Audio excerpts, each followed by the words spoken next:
Hello friends, आता आपण बघणार आहोत 9 मार्चचा तुला जपणार आहेचा episode review. Veda cake cut करते तेवढ्यात अनन्या बोलते, वेदा थांब, एक छान विश माग आणि मग केक कट कर. इकडे अंबिकाला समजत नसतं की तिला काय होतंय. अनन्या आणि मंजिरी वेदाला बोलत असते की माग वेदा विश. सगळे वेदा वेदा म्हणून बोलायला लागतात. तेव्हा वेदा डोळे बंद करते आणि विश मागते. तेवढ्यात नर्मदा बोलते, पुढच्या वर्षीचा वाढदिवस साजराच होणार नाही. तेव्हा दामोदर बोलतो, बायको तुझं म्हणालीस ना ते खरं झालं ना तर पिवळं. तेव्हा नर्मदा बोलते, अहो सोन्याहून पिवळं. तेव्हा दामोदर बोलतो, अगं हळू बोल, ऐकतील ना सगळे. तेवढ्यात अजित बोलतो, मी ऐकलंय हं सगळं. तेव्हा वेदा डोळे उघडते.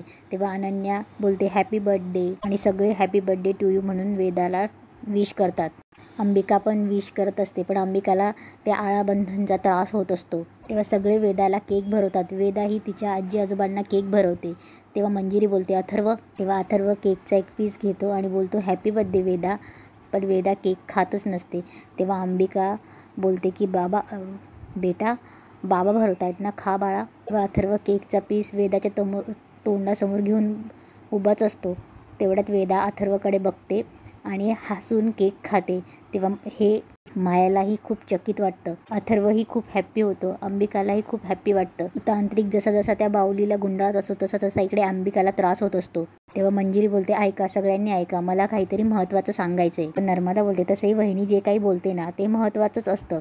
तेव्हा अनन्या बोलते, आई बोल ग. तेव्हा मंजिरी बोलते, अगं हो सांगते मी, मला एक महत्त्वाची अनाउन्समेंट करायची. तेव्हा दादासाहेब बोलता, कसली. तेव्हा मंजिरी बोलते, रामपुरे कुटुंबातले सगळेच गेली काही दिवस वेदासाठी आई आणि अथर्वसाठी एक जोडीदार शोधतोय.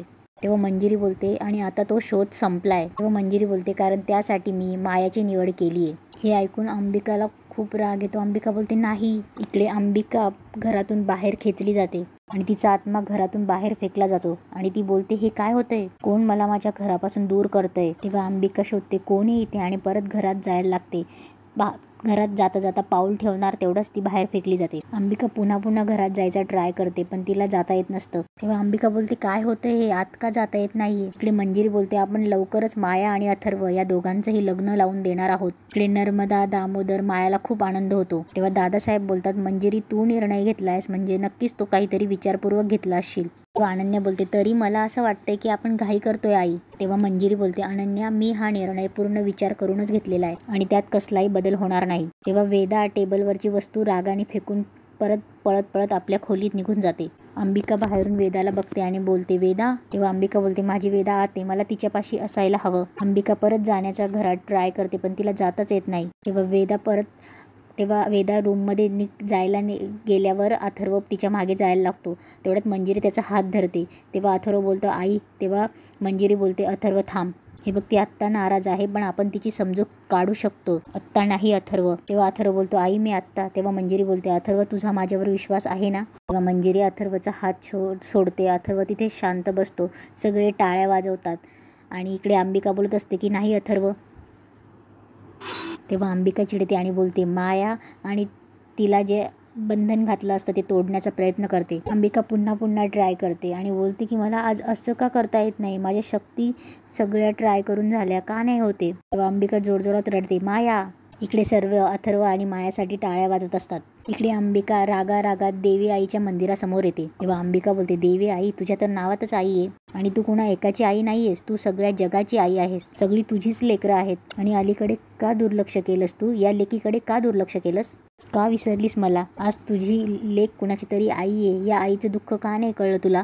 कपट करून मला मारलंस तेव्हा तू मला का नाही वाचवायला आलीस. कसं बघवलं तुला ते सगळं, पण हे सगळं माझं नशीब होतं असं म्हणून ते सोडून दिलंस. सोडूनही गेले आणि खरंच मला या गोष्टीचा रागही नाहीये, पण आता माझ्या मुलीच्या जीवाला धोका आहे. ज्या माणसांनी मला संपवलं तीच माणसं आता तिच्या अवतीभोवती आहे. आता मी कशी शांत बसू, कशी लढू मी त्यांच्याशी. तू माझ्या सगळ्या शक्ती हिरावून घेतल्या माझ्यापासून. किती परीक्षा घेतेस तू आई माझी. नाही, कितीही मला त्रास सहन करावा लागला तरी मी हार मानणार नाही. माझं नशीब तुझ्या हातात असलं तरी लढणं माझ्याच हातात आहे. आज बघूस, आज तू जिंकतेस की माझ्यातली ती आई जिंकते.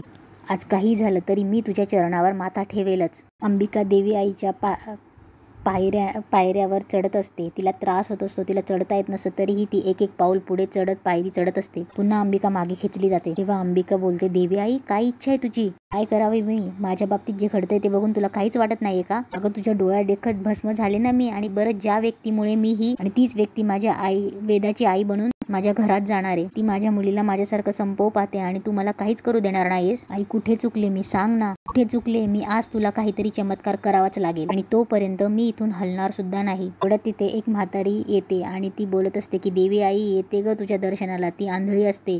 सगळं गाव मला हसत होतं. म्हातारे एवढी म्हातारी झालीस, कुठे चालली देवीच्या दर्शनात? ही तीच म्हातारी जिला मीराने मंदिराची कथा सांगितली असते, देवी आईची कथा सांगितली असते आणि दर्शनाला घेऊन गेलेली असते. ती म्हातारी मंदिराजवळ येते आणि बोलते की आपली देवी आई सगळ्यांना मार्ग दाखवते.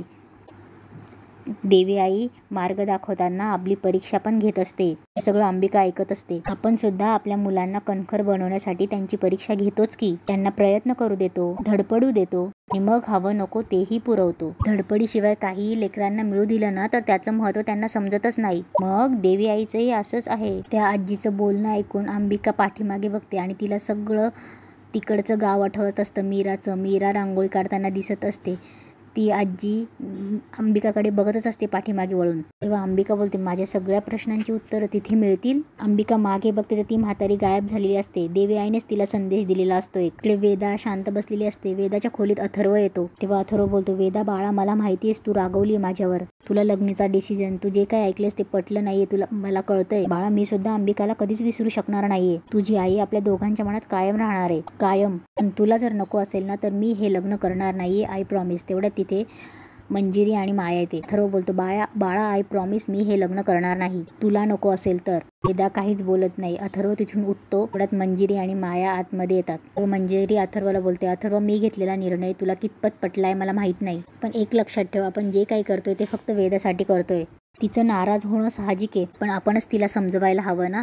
तेव्हा माया बोलते, मॅडम प्लीज मी त्याला काही बोलू नका. हो वेदाचा जन्म झाला त्या दिवसापासून मी तिला पाहते. अंबिकाचा खूप जीव होता वेदावर आणि अंबिका वेदाला सोडून गेलीये. ही गोष्ट खूप वाईट आहे, पण मी आई म्हणून वेदाला मान्य नसेल तर मी नाही करणार हे लग्न. माया उगाच इमोशनल ब्लॅकमेल करून रडायचे नाटक करते. इकडे बुवा बोलत असतात की देवी आईचा उत्सव आता शेवटच्या टप्प्यावर आलाय. आत्तापर्यंतच्या सगळ्या पूजा विधी व्यवस्थित पार पडतायत.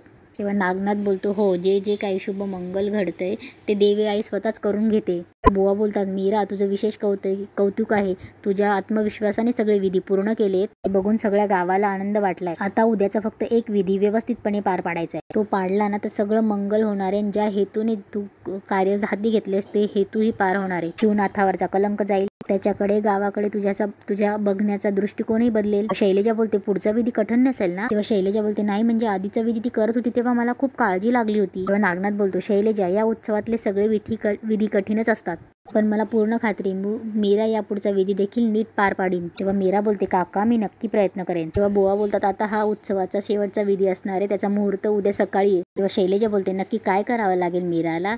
तेव्हा बुवा बोलतात, सांगतो. उद्या गावाच्या वेशीवर एक अग्निकलश येईल. तो अग्निकलश गावाच्या वेशीवरनं इथे देवळात घेऊन यायचा आहे, फक्त 15 मिनिटात. ठराविक कालानंतर तो अग्निकलश इथे देवळात हवनकुंडात आणून टाकल्यानंतर सगळे विधी पूर्ण होतील. तेव्हा नागनाथ बोलतो, हो यात आणखी एक महत्वाची गोष्ट आहे. एकदा तो कलश डोक्यावर घेतला की मीराला कुठे थांबता येणार नाही. का सरळ रेषेत चालत तो मंदिरापर्यंत पोहोचवावा लागेल. तेव्हा शैलेजा बोलते, अरे बाप रे. तेव्हा मीरा बोलते, अगं काकी यात काहीच नाही, काहीच अवघड नाही, मी करीन पूर्ण. तेव्हा बुवा बोलतो, शाब्बास मीरा, तुझ्याकडनं आम्हाला हेच अपेक्षित आहे. तिथेच आजचा एपिसोड संपतो.